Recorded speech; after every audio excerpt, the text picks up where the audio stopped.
He was paying somebody to record him during the trial, leading up to the trial and all that. Diddy say, hey, you recorded me? I don't want to pay for it. You did all this recording. Diddy try to be cheap with him.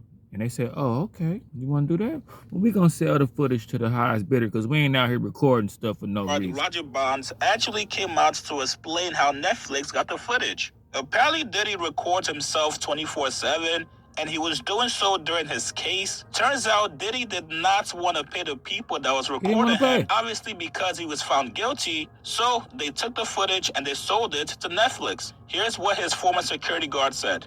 I'm getting it, it's your bonds. Yo, man, how 50 get, blah, blah, blah. Yo, Puff, take this self doing that. Let me explain something to y'all. All right? Whether it's NDAs, whether it's whatever. When these young boys come in, first of all, he only deal with young videographers because he want to rob them, and he know that they want the opportunity to follow Puff Daddy, P. Diddy. He turning on Diddy too. They want that opportunity, so they get him at a low price anyway. But when you stay out so many hours a day, Puff wants a videographer with him 24 hours a day. 24/7. On call. Whether we on a yacht, whether we on a ship, wherever we at, he wants to videotape that, right? So now, they come to agreement. They come to whatever the pay is going to be. But then it be so many hours on that invoice that he don't want to pay. He gets in touch with the office. How you going to get cheap with them? He gets in touch with the chief of staff. Yo, what is this I'm paying? What is this I'm paying? You know what you paying. You was outside all of these hours. It's 160-something hours in a week. You was outside 140. That's the invoice he put in. So now, being if you got a contract and he don't stand to that contract, guess what happens? What? He can do whatever he want to do with that footage. So now that footage goes to the highest bidder. And 50 had to be the highest bidder to get this is business. You know what I'm saying? Everybody ain't in love with you. Everybody ain't dedicated. Everybody ain't loyal to the point of stupidity. And now fast forward to this morning. Looks like Diddy is sick of 50 Cent, and he's now letting him know and also sending threats. 50 Cent was out in Miami last night. He had a show at Club 11, and you guys will never believe what Diddy did, allegedly. According to 50 Cent, Diddy sent him some flowers while he was performing at the club. 50 posted this picture saying, yo, what kind of gay shit is this? Diddy sent me flowers at Club 11. LOL, why all the foreplay? Get busy. Get busy. You know I'm stupid. Get to it. Now 50 knows exactly what this is. This is Diddy basically telling him, bro, I know exactly where you are, and I could have easily gotten you touched if I wanted to. 50 Cent goes on to write in the caption where you are saying, too. A warning?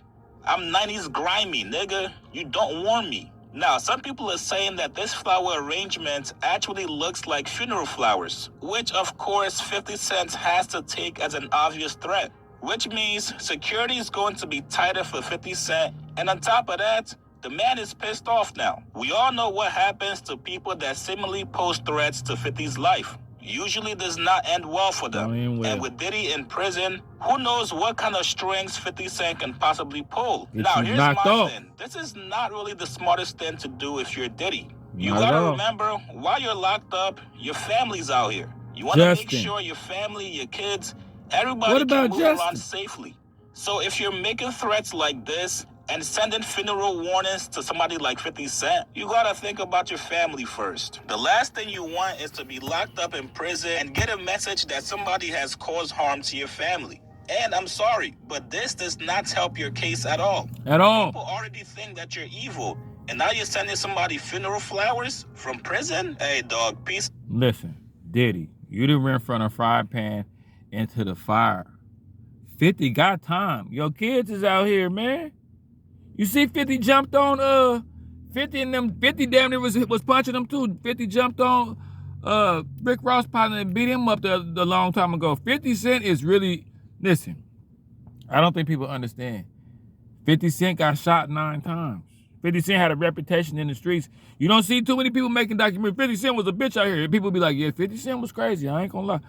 So you gotta understand 50 Cent is a real gangster with money, like, and he just happened to rap, man. That's why his personality is kind of like stoic and kind of quiet. He don't have a lot of emotions. You could tell 50 still suffer from all that stuff he'd been through, to where, yeah, you sending that boy death threats. He can, like, you in the prison too, you might get knocked off for, some soups or something. A stick of toothpaste. Some of that Sensodyne that get you knocked off. That's not the Crest, that's not the Colgate, that's that Sensodyne right there. That Sensodyne will get you knocked off in the prison. Don't make Diddy put some whitening strip Sensodyne on the street, $20 for in the joint, 20,000. Put a stick of Colgate on your head, boy. Don't make him put some top ramen.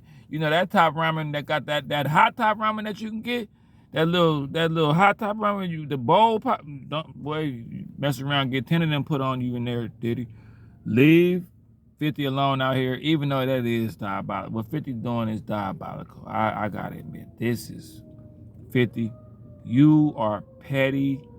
Some Petaway, whatever rapper, some Petaway. You Ernie Petaway. Because this is diabolical, bro. And this might get him in some more trouble too, so. Hey, man. The saga continues, man.